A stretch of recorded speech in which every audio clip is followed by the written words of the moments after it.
Hey, it's Thursday. Woo! I can barely hear the music, but I can hear the buzzing in my head. This is day old coffee, Damian Rollis, along with organic green tea, Matt Moscardi. We are Business Pants. This is Free Float Media, trying to make the business news less sucky.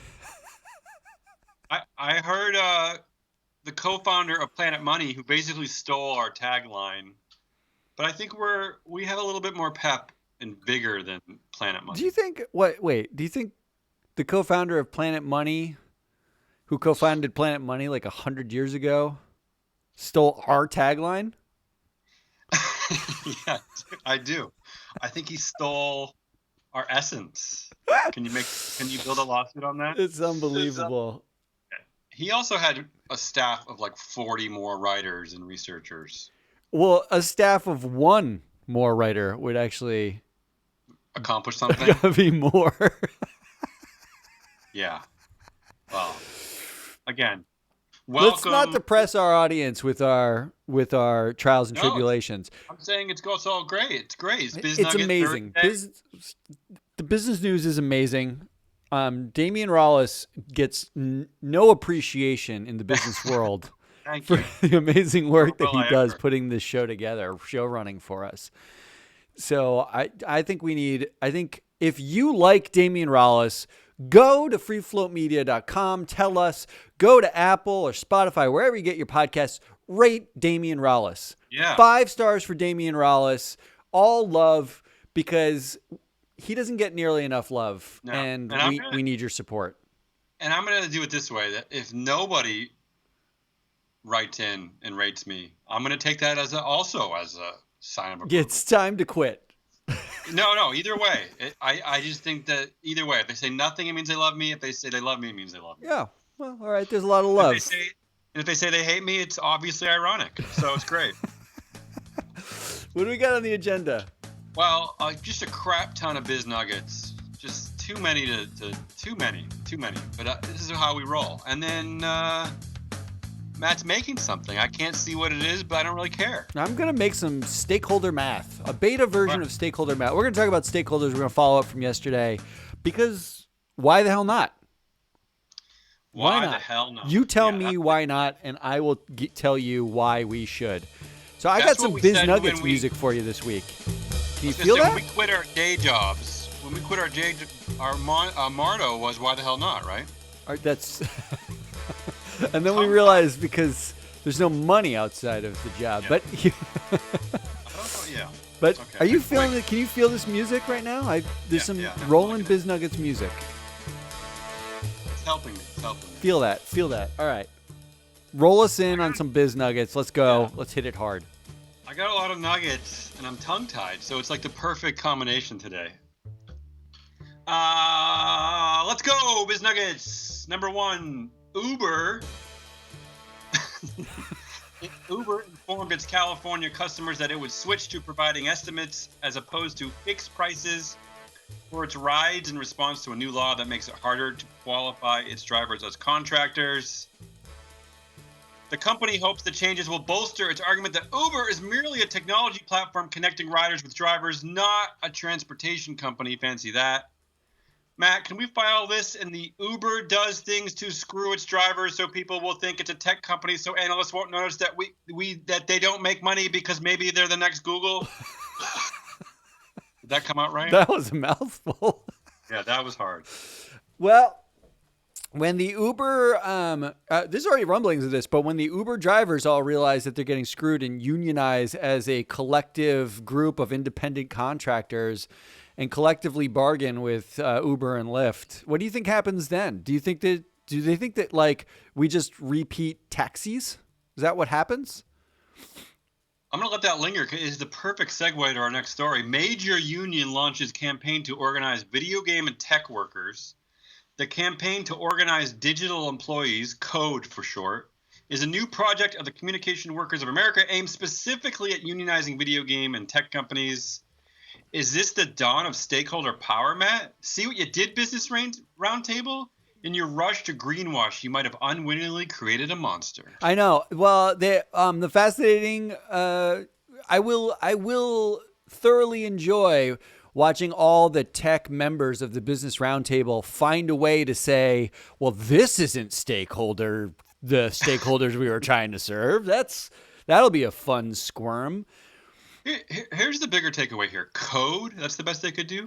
They're calling it code. Isn't that already terrible? Isn't that the acronym for everything in gaming and tech?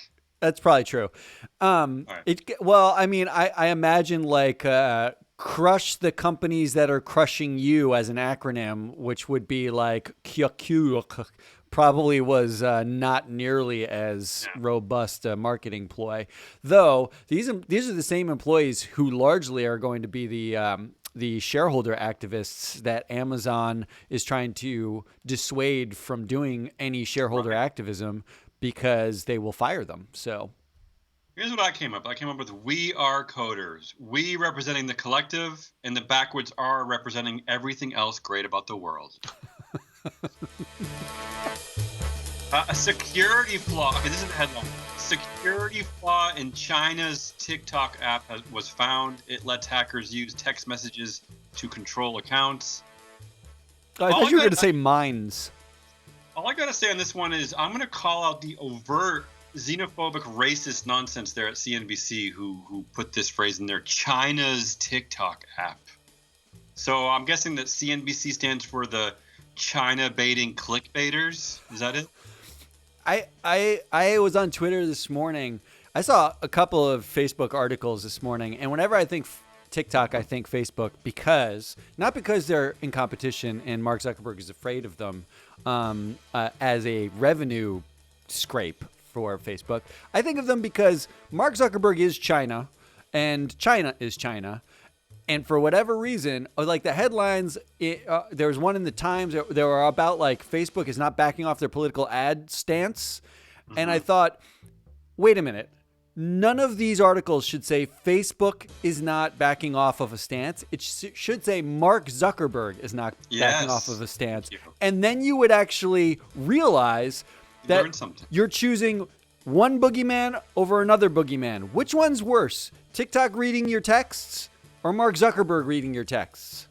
Because it's the same. I'm going to roll in with music. That was I hit that point hard.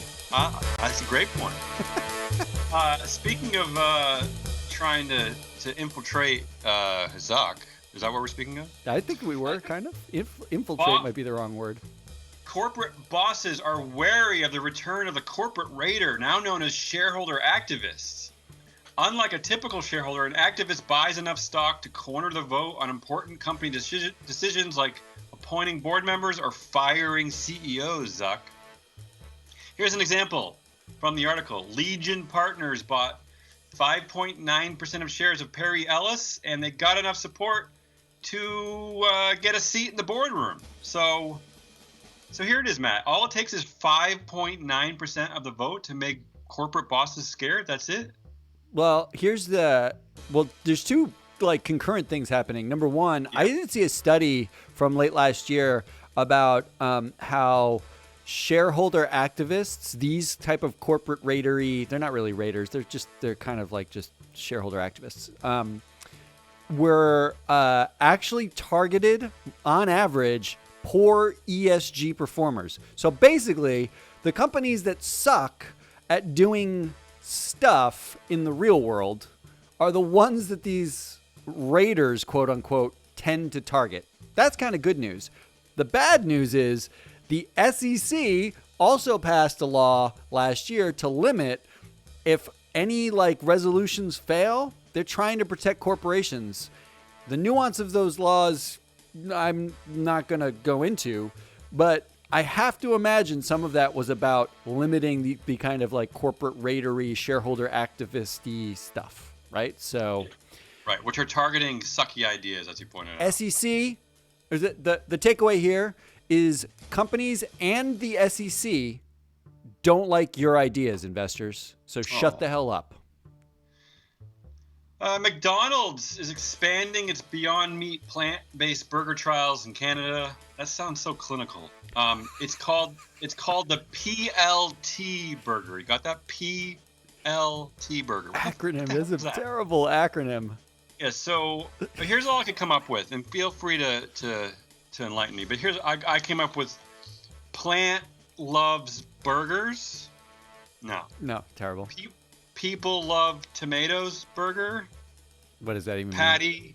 Patty Lexus Tornado Burger. I'm running out of ideas. I don't know. What do you think? PLT. What do you got? Anything? How about? Come on. How about loaf on bread? It's a loaf of something on a bread. What would be Pluff burger? Okay, next. I do think. Are they going to have the same warning that Burger King does, which is not suitable for vegetarians? Bathed in cow urine. That's the disclaimer. The streaming wars expanding once again with the addition of Quibi, Q-U-I-B-I. It's a terrible name, of course. Quibi.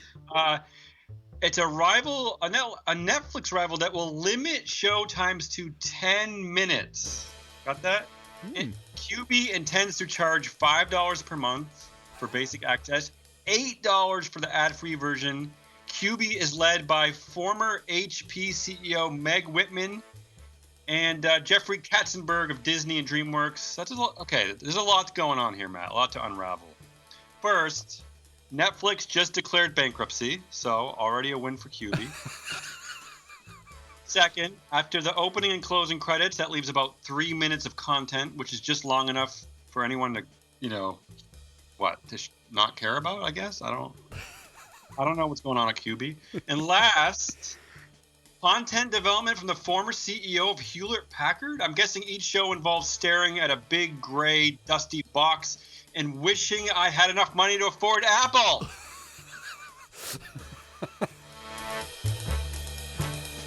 I will say that this is a proven business model, though. Because A, we have no attention span, and everybody knows that. But B, porn already does this really, really well. Just smaller. 10 minutes or less. 10 minutes or less. That's the code word. Quibi code word. 2 senior McDonald's executives have filed a lawsuit against the company accusing it of discriminating against African American customers and staff. They say the climate grew especially hostile after UK-born Steve Easterbrook became CEO in 2015. Under his leadership, they say the firm conducted a ruthless purge of high-ranked African Americans and shifted advertising away from black customers. But I have to ask, can it really be racist if you stop marketing unhealthy food to a particular race? So if I stopped selling cigarettes dipped in battery acid to Mexicans, do you think Mexicans would get mad at me? I mean, I'm not following that one. I'm not sure. I'm sort of with you on that. Although perhaps we can all start a shareholder activist campaign with the Caterpillar 3 because they're all on the board of McDonald's and they're all cross-pollinated about how McDonald's culture needs to change. Former Nissan Renault boss Carlos Ghosn said he regrets not entertaining an offer by the Obama administration to become CEO of GM in 2009.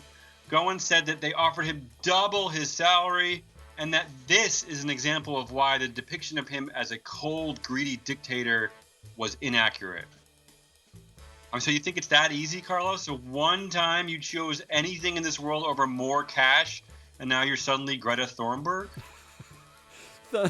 Well, I imagine when Obama offered him, GM was in the middle of its bailout, and he probably got himself into a musician's crate and flew himself to Japan to avoid that job. Speaking of the suddenly non-greedy Carlos Ghosn, he also said that he did not pay for a birthday party for his wife at the Versailles Palace in France because he thought the palace was offering him the use of the venue for free in return for Renault's sponsorship of renovations. So the company that you work for has a business relationship with the palace, so your dopey wife gets a free birthday party? Sure, that makes sense, Carlos. Well, it's not her fault. And certainly nobody could mistake that for greed, right? Greed is when you conspire to understate nearly $90 million in compensation as the company you work for buys and renovates homes for you in Rio, Beirut, Paris, and Amsterdam. Carlos? I'm just waiting for the. I think I'm actually surprised more executives don't escape in musicians' crates from like analyst calls, from like you just spend your corporate money on whatever you want, and then when it doesn't work out, escape in a crate. This is like a thing. It should be a thing. It needs to happen more. Could you imagine if this was a U.S. CEO who did that? I mean, it would be. Can you imagine if it was a woman? Yeah, nonstop media coverage. Forget it. U.S. forecast. This is a headline. U.S. forecaster sees 60% chance for neutral weather during spring. Now that's a headline, Matt. Translation: it might be cloudy this spring. I don't know. Who cares? How is that something? Neutral. The Trump administration unveiled its most recent round of guidelines for autonomous vehicle makers that rely on voluntary standards, despite calls for regulations by auto safety advocates and the National Transportation Safety Board. Zuck criticized the new voluntary standards by saying that he thinks they could have been wishy-washier. I just wanted to coin the new term wishy-washier. Can we list the voluntary corporate standards that have worked over the decades, like emissions standards or human rights standards, voluntary labor standards? Has there ever been a voluntary standard that actually we could look back at and be like, you know what? That worked. How about don't escape criminal proceedings in a musical instrument case? That's a voluntary standard. Here's a new one. Researchers at Harvard Law School and Tel Aviv University found that CEOs of the 1,500 largest U.S. public companies donate disproportionately more to the Republican Party, with the median CEO directing 75% of his political contributions to Republicans. They also found that Republican CEOs lead companies with almost twice the asset value of Democratic-leaning executives. Overall, roughly 57% of CEOs were classified as Republicans and about 19% as Democrats. I'm sure you're shocked, Matt. Any takeaway there? Is there a takeaway here? It's this is the most duh headline I've ever seen. It is duh, but it's always nice to see like actual facts put on things. I appreciate it. And if you're not watching the show live or on YouTube, you are missing an excellent caricature of Mitt Romney's like oblongated face, which Damien pulled as the art for this piece. Yeah, it's real good. Amazon filed a patent for technology that could identify you by scanning the wrinkles in the palm of your hand and by using a light to see beneath your skin to your blood vessels. Actually, I don't really care about this one. I'm sick of these stupid passwords, so go Amazon. use my Scan veins. away. Scan away. At least it wasn't TikTok.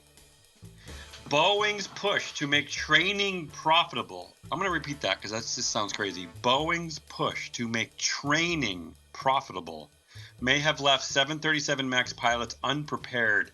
An emphasis on the bottom line disrupted decades of productive communication between pilots, engineers, and designers. Here's how to fix up dried up corporate think, Matt. Appoint a new CEO from the same executive gene pool. Here's an idea. You do not want your customers to know in any way, shape, or form that training, you want that to be profitable. It's scary. Samsung, which just unveiled Neon, an artificial human, also unveiled Ballie, a ball-shaped robot that rolls around your home and is the size of a tennis ball. In unrelated news, CVS created an app for old people to call 911 after tripping over tennis ball-sized nuisances manufactured by Korean conglomerates. So, is Ballie the physical manifestation of an artificial human?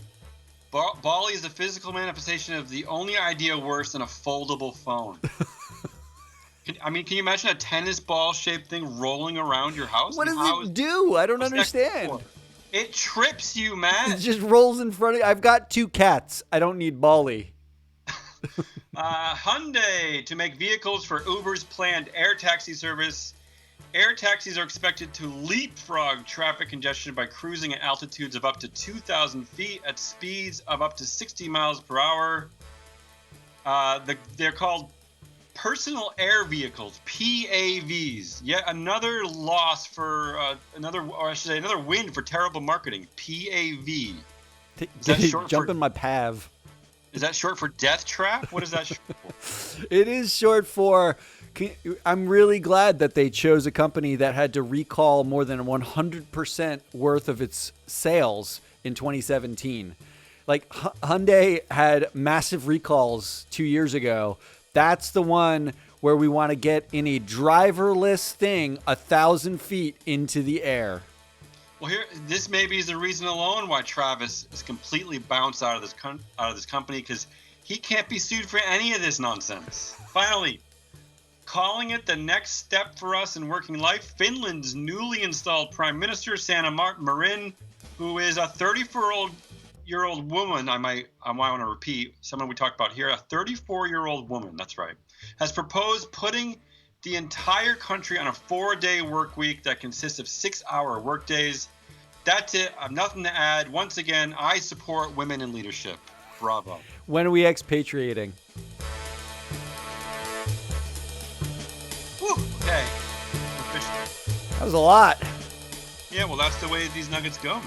That was a lot. Now I'm going to make something. I got to earn my money. All right, Matt's going to make us something. I'm going to make something. I'm actually, because I'm old school, I am going to harp myself in. Nice. I like it. Yeah. Our listeners need to calm down anyway. So I know. Honestly, that was. I'm exhausted. You're exhausted every Thursday.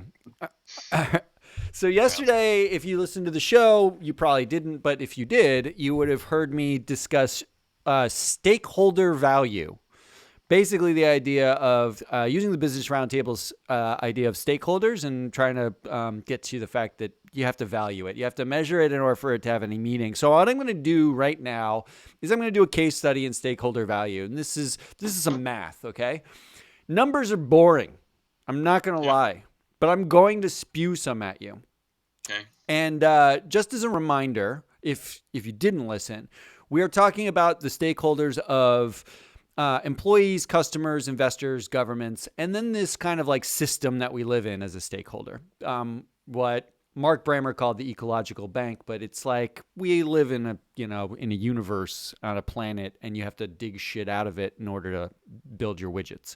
So the expectation is a company uses inputs from each stakeholder, creates something new, and then returns value to those stakeholders. That's the underlying premise. So what I'm going to do here is I'm going to talk about Walmart. They're a board member of the Business Roundtable. So they're one of the signatories of the statement of, we are going to focus, businesses are going to focus on stakeholders, not shareholders alone. Shareholders are one of the stakeholders, but they're going to broaden that out. So I'm going to actually do a little bit of math and walk through one idea of how we can measure Walmart, what they take from stakeholders and what they give to stakeholders. I'm going to focus more on what they give because the math is easier, but let's go a little bit over what they take, okay? And we're going to start inside out. So effectively, you have employees on the inside of the company, you have customers who pay for the widget, you have investors who are sort of like, a second degree removed from the company. Then you have governments in the system. Those are like the bigger macro things that the context the company exists in. Okay. So we'll work our way inside out. Now here's where I'm going to get into some numbers, some stats, but I think they're kind of fun. Well, some of them anyway. So I look through how many employees there are, the hours they work, the wages they get. And what I came up with was Walmart employs more than 2 million people. It's the biggest employer in the U.S. And one of the biggest in the entire world, if not the biggest. 2 million? Really, 2 million? Yeah, million. Like that's double the size of the state I live in. That's crazy. A lot of people. Okay. Yeah. Those people, I estimated, work every single year the equivalent of 6.6 thousand lifetimes. Okay. Jesus. Yeah. It's probably slightly less than that. Walmart uses a 34-hour week. I'm using a 40-hour estimate because it was just easier to do. But on average, right, like when you actually the number of hours that your full-time employee works, you do some math and you realize it's over 6,000 lifetimes that get poured into Walmart in order for them to sell you shit that you probably don't need. Now, they also sell you shit you might need, like groceries, but a lot of shit you don't. Another piece of math here, okay? Customers spent $514 billion at Walmart in 2018. $500 billion. Seems like a lot. That seems like a tremendous amount of money. Yeah. Investors in total have given Walmart nearly $150 billion in capital. That's like equity and debt, right? So investors are plowing money into Walmart too, or have plowed because some of that was plowed in the past. The company actually operates in countries where the average GDP, when you weight like all the countries that it exists in, is about $50,000 per person, per capita. So it's operating like the people where it operates, it's not like poor countries. These countries offer a lot of infrastructure. There's not a good way to measure like the value of infrastructure to a company, but you can kind of see like Walmart operates in places where, mostly in the U.S., 75% of the revenue is in the U.S., but the other 25% it's still in a lot of countries where there is infrastructure, where the government offers them some sort of infrastructure. And last, now is the system as a stakeholder. And this is really hard, and there's room for debate here. But I use the number cost of goods sold, which is basically how much did Walmart spend to build its widgets, what it sells. Okay, I'm not familiar with what it was. Cost of goods sold. It's how much it cost Walmart to basically get its stuff from the beginning to the customer on an annual basis. All the way from manufacturing, marketing. Like the shipping costs, the manufacturing costs, if it's doing any manufacturing, all that stuff. Okay. Is about $390 billion in 2018. So it's $400 billion a year.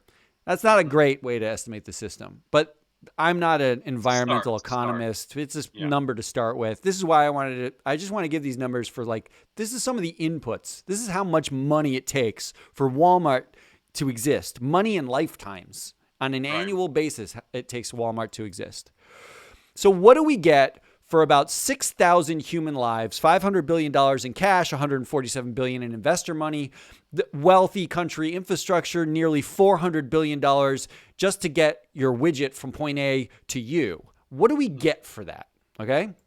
That is the output number for stakeholders that I want to focus on. You ready for these numbers? Yeah, I'm definitely ready. All right. Employees. For 6,000 lives that are spent per year at Walmart. Wait, what does that mean exactly? So that's like 6,000 people spent their entire lives. It would be if it would be the number of hours worked at Walmart. If you were a person, it's like the equivalent of 6,000 lifetimes for the including a lifetime, meaning like every day I've lived. Every day, every single day. This is your math or their math? This is my math. Walmart would never say that they're extracting 6,000 lifetimes from their employees.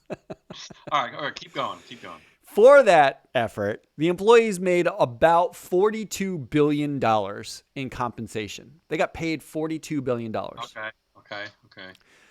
Now, none of this has any context, okay? This is this is the long game for this math, to put some of this in context. Because right now, I'm just going to throw some numbers at you, and you're going to sit there and think, I don't know what that means. Is $42 billion a lot? Is it a little? I have no idea. Well, neither do I. I know that it's less than if you worked at a Goldman Sachs, but it's more than if you worked at, some other, retailer that's smaller. Okay. Customers received about, and there's some funky math behind this, but I'm going to just say it, $32 billion worth of value from shopping at Walmart. So the items they purchased were worth that? Is that what you're saying? I'm saying that they were willing to pay Walmart specifically $32 billion over, the cost of, producing that item. Like, they have the option to go to, other stores and buy stuff, but they went to Walmart. And Walmart, it costs Walmart a certain amount to get the product to you.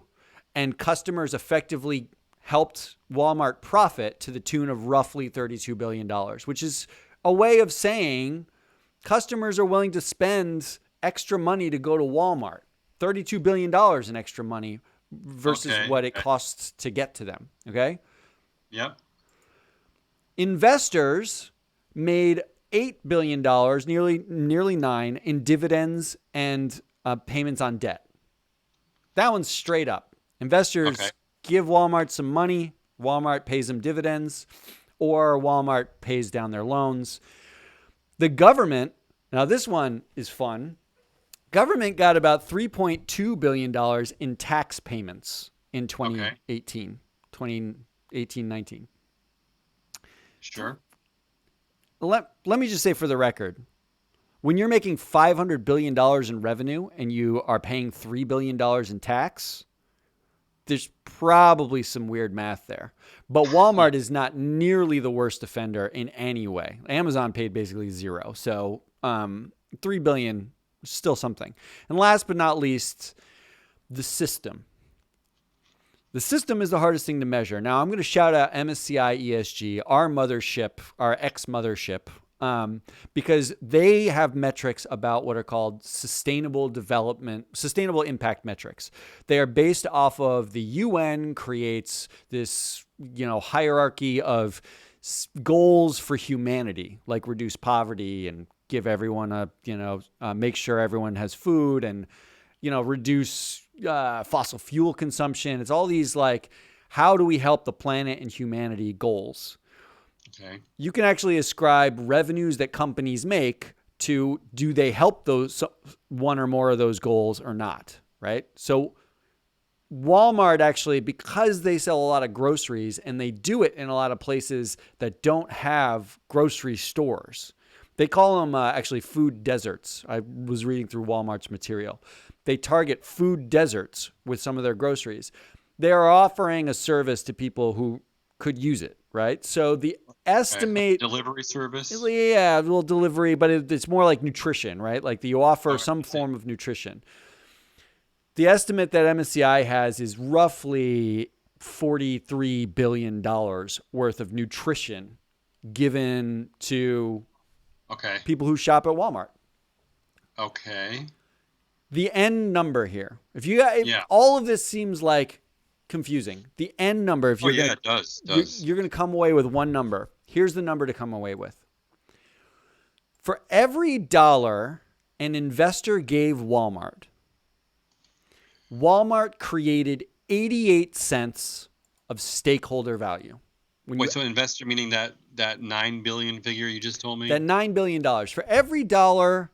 Yeah. No, that $9 billion is what they returned to investors. It's the $147 billion number. It's the total of all of these. Okay, total capital for every investor dollar that went into Walmart. So every bond you bought and every at the IPO, every dollar you gave them, and every time they issue more stock, the dollar that goes to Walmart itself.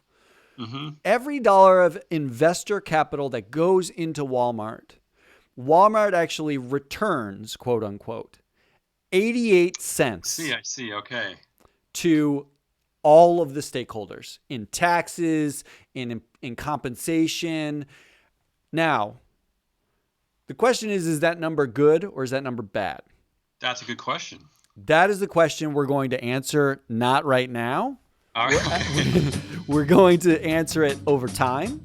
This is a good one because it's a family-held firm, and we know how rich the Waltons are. So I wonder if we could do some math about how much of every dollar an investor gave Walmart goes to them.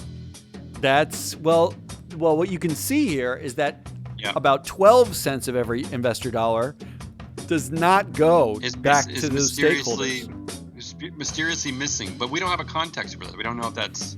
You would expect, my guess is you would expect that for every dollar an investor gives, at a dollar goes out, right? Like Yeah. it gets consumed because that's investors, it's everybody, it's the whole system. Yeah. Which means you'd expect that, but there's 12 cents missing, and I want to go find it, and I want to go see whether or not 12 cents missing is a lot or a little. That's what I'm going to do next. This is good. I like it, man. So that's a lot of confusing numbers. What a way to end the week on 88 cents. I love it. 88 cents. That's where we're going to end the 88 week. cents of stakeholder value at Walmart. This is groundbreaking stuff, people. You get this nowhere else. This is groundbreaking numbers that I just put an entire audience to sleep with. It's fine. It's fine. We're building. Well, it's been a week. That's Damian Rollis. I'm Matt Moscardi. This is Business Pants. Big thanks to our executive group of advisors and teams here: Courtney Cook, Courtney Rowe, Dan Rogachnig. Todd Havanek gives us music on a regular basis. John Walsh, the art at the top of the show, just super cool art. He's been producing for us. And thanks to you. So please, pretty please, we want to keep doing this. Subscribe, rate us. And the best thing you can do is actually tell a friend and have them download it. If you're in an Apple store, go on an iPad, subscribe to Business Pants. Do whatever you got to do so that we can get those advertisers interested and we can keep doing this and bringing you news that doesn't suck. Damian, I'll see you next week.